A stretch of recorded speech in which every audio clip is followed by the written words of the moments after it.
じゃあ運動したの？そりゃそうするよ。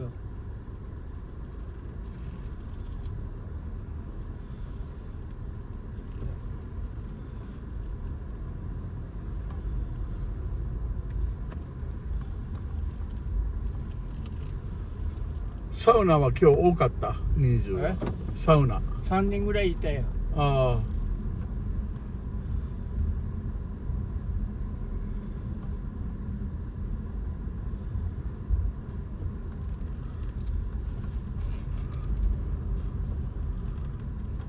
早いね。11時半で12時半で終わって今1時だから30分でシャワーと全部浴びてできたの？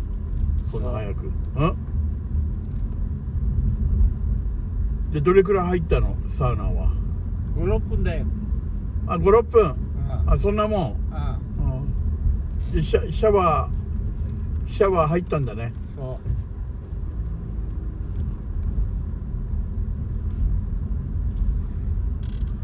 ちょっとクーラー入れるから暑いから。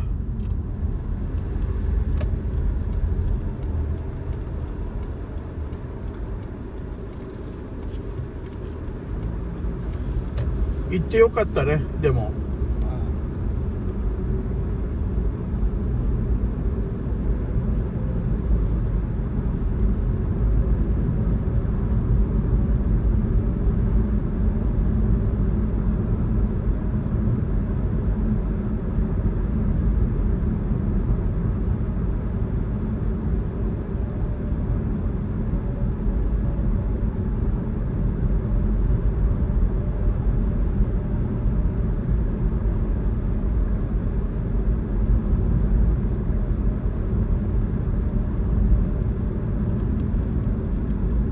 風いってるかね？来てない。今入れてるから。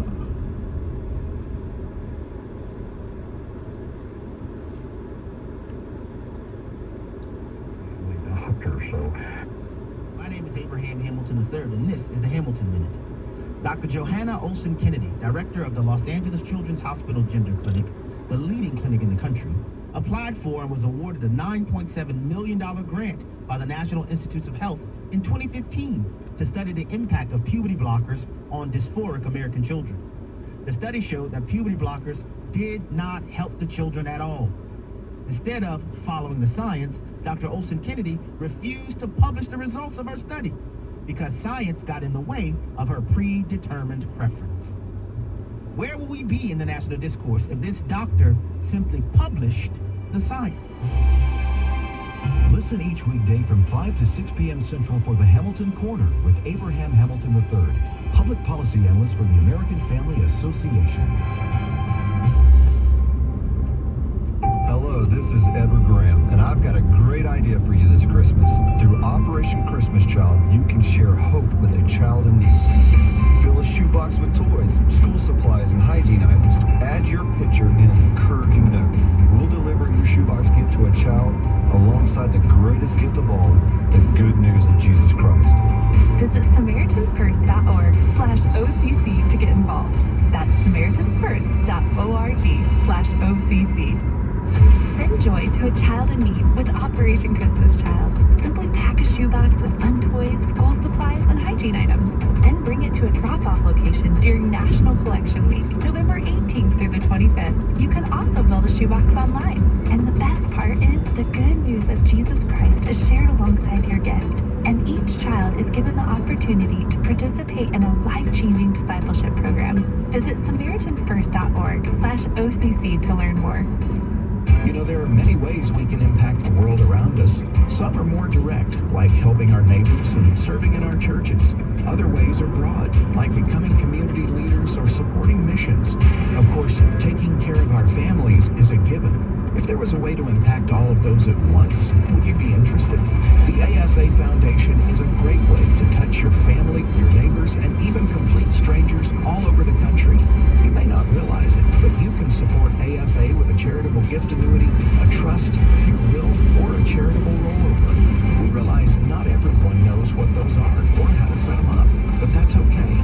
Many of your questions can be answered on our website, afafoundation.net.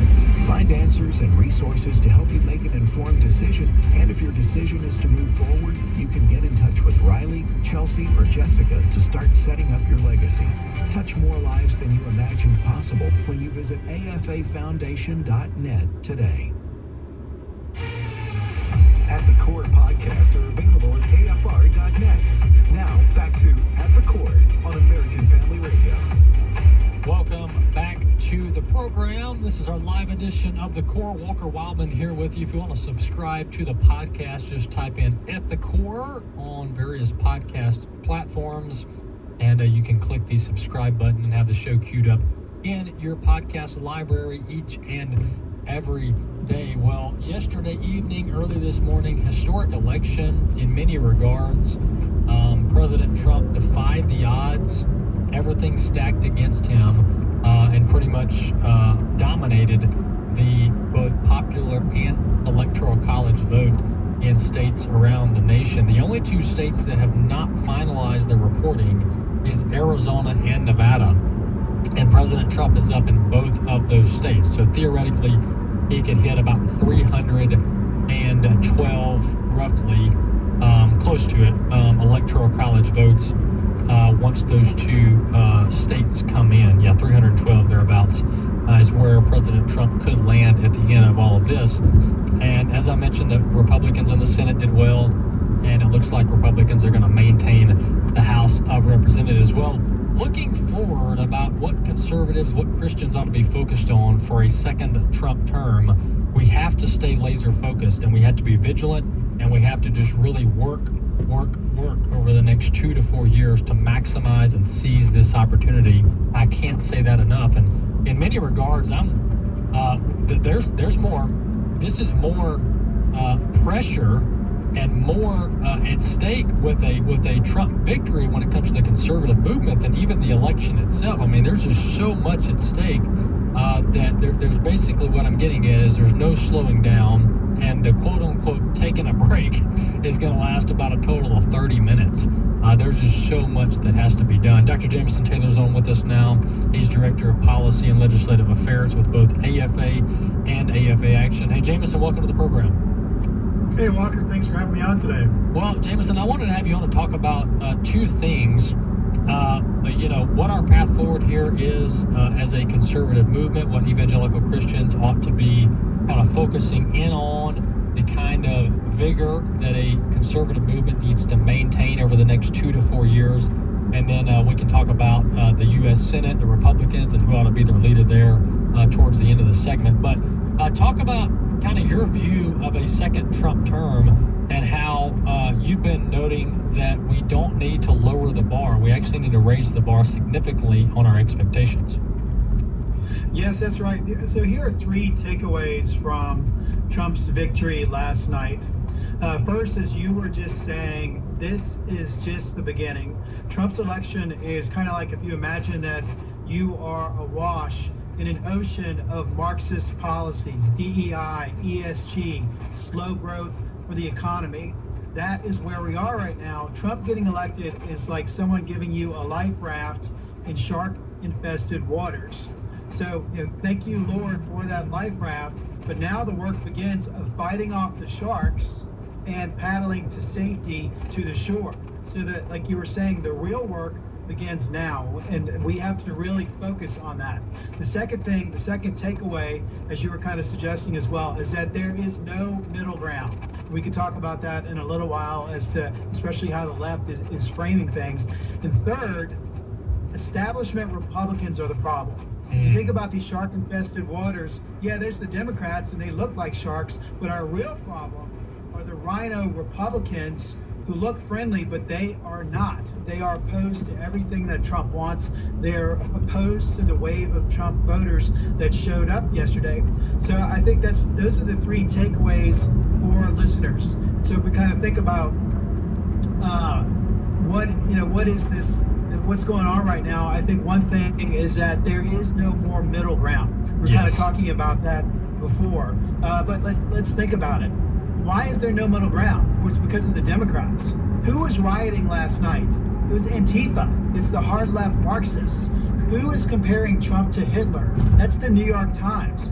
Who said that Trump voters, half of America, more than half of America, that they are garbage? That's the Democrat President Joe Biden.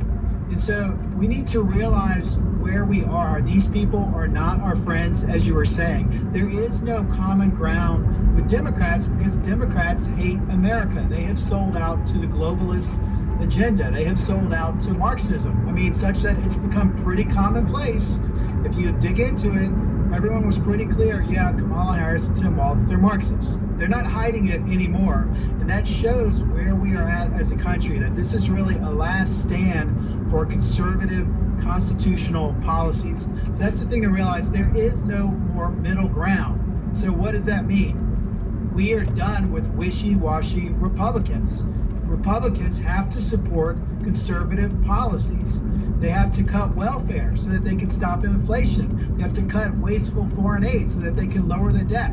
They have to stop immigration. I mean, I think we should have a freeze on immigration for 2 years. All immigration except for emergency situations.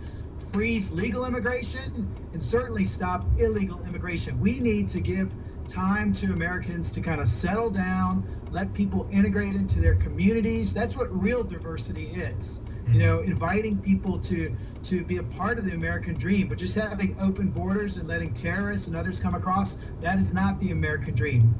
Yeah, that's right. Yeah, to your point, Jameson, the Republican leadership in the Senate is absolutely disastrous. And one of a plethora of examples, Senator Ted Cruz was up against a $100 million machine in the state of Texas, with Colin Allred, the congressman, being his competitor there. Now, Ted Cruz ended up pulling away pretty handily by 9 points in the state of Texas, but Mitch McConnell and the Republican Senatorial Committee sent Ted Cruz a total of $0 to help his reelection bid.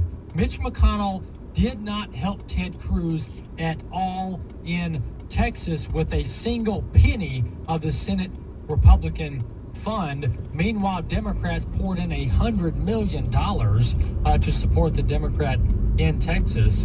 I mean, this is traitorous, Jameson. The fact that conservatives come along to get along when it comes to supporting the establishment, but when it comes to them supporting people like Ted Cruz, they are absolutely nowhere to be found. That's right, and that kind of leads to, what are the two things that we need to work hard to accomplish next? Okay, we know that we need to work hard.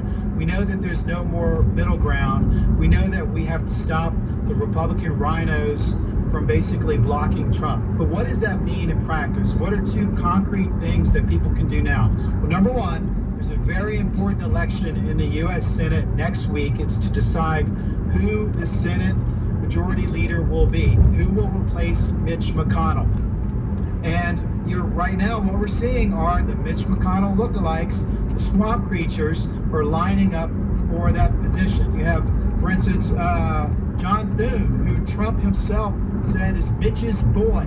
Trump himself said that Thune is a rhino. Yes. You have Todd Cornyn, who Trump also said is a rhino, Republican in name only. These are not real Republicans, because we are too late in the day for people to be on the fence. Again, there is no more middle ground. This is a time of sifting. You're either a conservative or you are not. And being a conservative means that you believe in freedom, you believe in the Constitution, you believe in respecting people's civil liberties. Being on the other side means that you are a Marxist. That's where we stand right now. So, instead of swamp creatures, how about like a Rick Scott or a Marco Rubio? People need to start contacting their U.S. senators now and saying, we want leadership that is going to work with President Trump. We want leadership that is going to work with Trump to appoint verified conservatives for the U.S. Supreme Court. We want senators that are going to do more than just the country club tax cuts. And that leads to the second thing that people need to do. You need to contact your senators, your congressmen, even your state lawmakers, and tell them we are done with these establishment Republican priorities. And if you look at what the establishment is doing, they're already trying to limit President Trump. They're trying to corral him. They're setting low expectations. For instance, what do they want to do? Well, you have the chief economist for Goldman Sachs. The money people came out and they said, look, what we want is just a renewal of the Trump tax cuts. They don't even want to make them permanent. They just want to renew them. They're Right. saying, well, how about we limit immigration just a little bit, to like pre-COVID levels? Are you kidding me? No, we need to stop all illegal immigration. We need to put a freeze on immigration. They're saying, well, how about some energy deregulation? Just a little bit, enough to help ExxonMobil. But we don't really want to make America energy independent because that's going to change our foreign policy. That's gonna lower prices at the gas pump. That's going to really address inflation. We need to reject all of this, all of these establishment policies. We need to focus on the main things. Yeah, exactly. And to your point about lowering the bar or settling for less, Senator Lindsey Graham, he tweeted, if we hold the House, we will hit the ground running on budget reconciliation, the best vehicle to jumpstart the economy and help secure the border. You talk about a non-exciting lowering of the bar, mediocre initial launch to the second Trump term, and that is doing this boring reconciliation where you're bound by all these different procedural votes where you can't put policy in there. It's all budgetary stuff. President Trump went through this in the first term. I think if we're settling for reconciliation when you got 54 to 55 senators in the Senate, I mean, that is lousy. That is a lousy way to kick off an initial Trump term, is to burn up your reconciliation budgeting package on basically renewing the tax cuts and so-called securing the border, but you can't really secure the border through a budgetary reconciliation process just because of the rules and procedures that really bind it. So to your point, we got to think outside the box, and we got to be way more aggressive than the Republican establishment is being right now. Yeah, I think so. We need to cut spending by a lot. We need to cut foreign aid by a lot. We need to get out of the World Health Organization, and we need to get out of the United Nations. We sent like $1.8 billion to the United Nations last year, and a lot of it went to International Planned Parenthood to fund abortion all around the world, to fund comprehensive sex ed for kids, really nasty stuff for kids all around the world. We need to get out of the United Nations. We need to cut ties with them completely. That's a priority. And the other priority, we need to secure the border. We also need massive deregulation. We need to go and get rid of the deep state, address the administrative state. We need to do things like get rid of DEI and disparate hiring impacts in federal agencies, federal contractors. We need to go big. And here's the funny thing.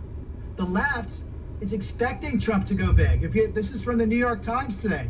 They say, under the government Trump assembles, major issues like abortion rights, taxation, immigration, and foreign policy will be pushed hard to the right.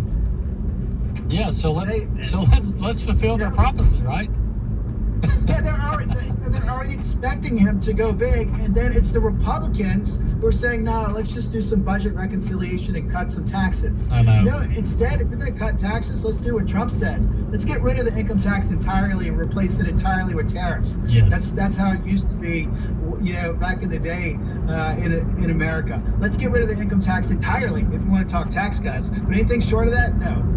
America needs a lot more than tax cuts right now. Yeah, and Jameson, we got 2 minutes left. My default position, I told Marty during the break, my default position to all these federal agencies, especially ones that you could shut down tomorrow and literally not miss a beat in our country, like the Department of Education, my default position would be, hey, as far as we know, you're all fired. And if we think you're not fired, we'll let you know. But the default position is everyone turns in their resignation. And if for some reason we want to keep you, we'll let you know. But everybody's terminated on day one for the Department of Education, and just shut down, let everybody go and completely deconstruct the entire thing, and don't rebuild it. I mean, just leave it as this empty shell of a building in Washington, D.C., and even do it to such a degree that it makes it really difficult to build back. It takes 2, 4, 6 years for the Democrats to build back. I mean, we've really got to cut down on this bureaucracy in D.C. You got 1 minute left. What's your thoughts? Yeah, we have to change the rules of the game. That's what Democrats do when they get power. For instance, Obamacare and all of the things that Biden regarding transgender and just illegal things he's done through rulemaking. Certainly we have to follow the law, but we have to change the rules of the game, and we need to do big things like you said. Let's eliminate the Department of Education. Let's eliminate OSHA. Clarence Thomas said OSHA is unconstitutional. Let's get rid of it. It was the body used to impose this illegal, unconstitutional vaccine mandate on America. Let's get rid of the tools that the left keeps using, because once they get back in power, they're just going to pick up those tools again and build back worse, just like they did under Biden. You know, we need to really think through where we stand, and again, change the rules of the game. And that's why people are afraid of Trump. That's why the left is afraid of Trump, because they recognize that he's one of the only ones willing to do that. Yeah, absolutely. And you know, all of the negative press that Heritage Foundation and Project 2025 got, you know, in reality, President Trump is going to have to hitch his wagon to conservative groups like Heritage and AFA if he really wants to get good, positive things done. I understand the political calculation of not marrying yourself to the Project 2025, but now that he's got the nomination, now that he's president-elect, I mean, if I were him, I would actually make a statement to such a degree that, hey, you know what? I've actually looked at Project 2025, and it kind of looks good to me. I mean, I think he really needs to warm up to the entire conservative agenda because he's going to need all the help he can get in Washington, D.C. Hey, Jameson, thanks so much for joining us.